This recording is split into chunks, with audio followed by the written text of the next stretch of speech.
So in today's video, how about we go over my thoughts on 6 award-nominated fragrances. All of these are marketed for men. I'm going to be giving you my thoughts on these fragrances which are actually nominated for an award in this year's Fragrance Foundation Awards, and you can actually vote for them as well. It's consumer's choice. I'm going to tell you all about it in just a moment, so make sure to stay tuned.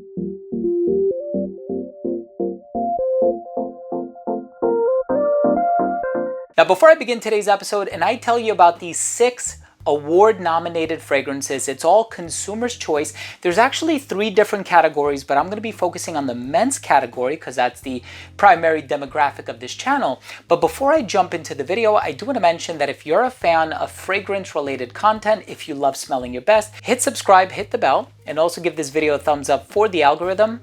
It would really mean a lot to me. So, if you're not familiar with the Fragrance Foundation, they've been around for such a long time. I've had the privilege of attending Fragrance Foundation award ceremonies in previous years, and they have some amazing brands that are up for awards. And there are 3 categories that are consumer's choice. So you have the women's popular, women's prestige, and you also have men's universal. So I'm going to be focusing on the 6 fragrances from the men's universal category. There are 6 fragrances in each category, and if you want to cast your vote, you may do so. I'm going to drop the link down below. It's going to be the first link down below in the description box. So please, please, please make sure you vote, make sure you participate.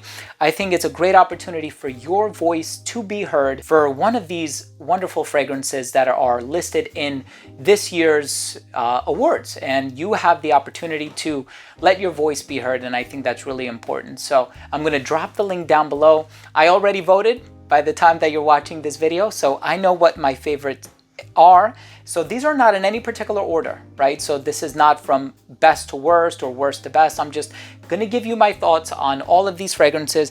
And yeah, these have all been spoken about quite a bit in the community. The first one that I want to talk to you about, which is up for an award for the Fragrance Foundation, and of course the award ceremony is going to be on June 5th in Manhattan, and I look forward to attending that as well. Perhaps I'll give you some coverage from that event too.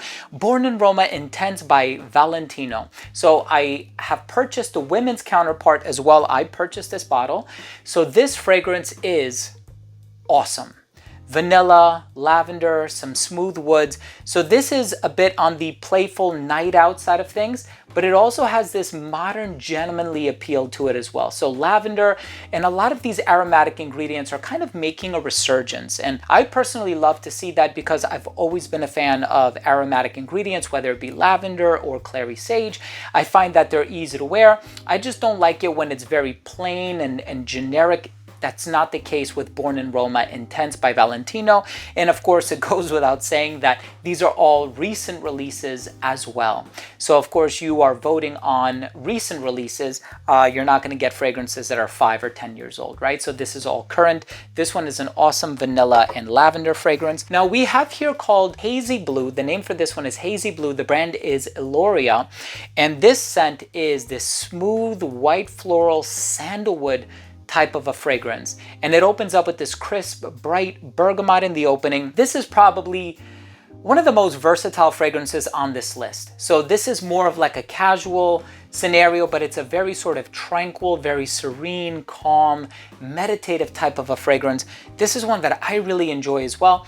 As far as I'm given to understand, this is just direct to consumer. So I am going to drop links for all of these down below as well. If you want to go on the official website, you want to check these out, I think that would be wonderful. Eloria is another one that if you're a fan of clean, white floral ingredients, smooth sandalwood, something crisp, bright, refreshing, check out Hazy Blue. So here's one that I've also reviewed, and this is one that I really like. Huge compliment getter. Every single fragrance that this brand has put out has been a compliment getter. So this one is Coach Green. Now, you know the original Coach, bright, citrusy, ambroxan, oceanic, aquatic. Well, you have the same thing happening here. Both of these have a bit of an aquatic ozonic accord. The thing with Coach Green, on the other hand, is it has kiwi and oak moss. So those are the two ingredients contributing to that green vibe. So here's the thing, I don't think it smells explicitly like kiwi fruit, but I do think it has this fresh, fruity sensation in the opening, and you have this earthiness in the dry down that is not evocative of one of those old world, vintage masculine powerhouse fragrances from the late 70s and 80s, right? So it has that air of modernity about it. Yes, it has some aromatic ingredients in here as well that I personally really enjoy. Okay, so this next one I love, right? All of the fragrances in this list I think are wonderful in their own way. Here's one, 19 Degrees by Tumi. This one is kind of on the daring side of things. Why do I say that? There's leather in here. So this is a leather-based fragrance. There's raspberry. It has this bright effervescent opening. And of course, when you think of raspberry and leather, I'm sure other fragrances are brought to mind. But this stuff is unique. It stands on its own 2 feet. This is a wonderful, bright, effervescent, yet dark and fruity and slightly sensual fragrance from the brand Tumi. I think I have everything that this brand has put out, and I'm lucky enough that, you know, I live near a mall here in New Jersey that actually carries this brand. They have a Tumi boutique at the mall. So every time they come out with a new fragrance, I show up in person, I try it. If I enjoy it, I pick it up. But 19 Degrees is awesome. We also have the brand new fragrance by Giorgio Armani, Acqua di Parma. This stuff is a darker version of Acqua di Parma. And I'm not just talking about a more concentrated version. No, I'm talking about an earthier version with incense, specifically olibanum. So this fragrance, it is this bright, incensey, dark. It's bright and dark at the same time, which is an interesting juxtaposition and polarity. But if you're familiar with the original Acqua di Parma, which came out in the mid-90s, composed by Alberto Morillas, you know that it's this very bright, fresh, aquatic, compliment-getting fragrance.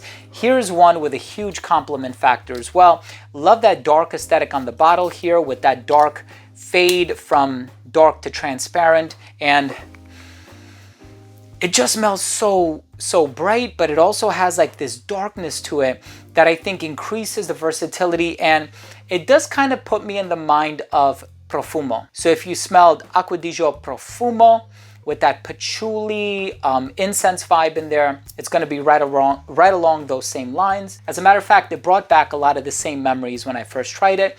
And the last fragrance that is up for an award is Myself by Yves Saint Laurent, one of the biggest compliment getters that they came out with in recent years. These two do incredibly well on compliments. This one does incredibly well on compliments. This is a great night out, sensual fragrance. This one is very calming and meditative and serene. And this one is very unique and original with a bold side. Compliments, compliments, compliments. Myself by Yves Saint Laurent. It's very aromatic. You have the lavender, the clary sage. It smells like a well-groomed young gentleman. What has your experience been with any of these 6 fragrances that are up for a Consumer's Choice Award? All of these are award-nominated fragrances. Which is your favorite? I don't know if you want to vote twice. Once on the Fragrance Foundation's website, and of course you can subscribe to their newsletter as well. I'm going to be dropping a link for that down below in this video. But you can also vote on this video just for the sake of, you know, entertaining what our favorites are. Drop your comment down below. Which one of these 6 is your favorite? I'm really interested in hearing your thoughts. I'm very curious to gather what your favorites are. I know I have my favorites from this list. I'm going to try to be as unbiased as possible, so I'm not going to divulge what my favorite is from this list.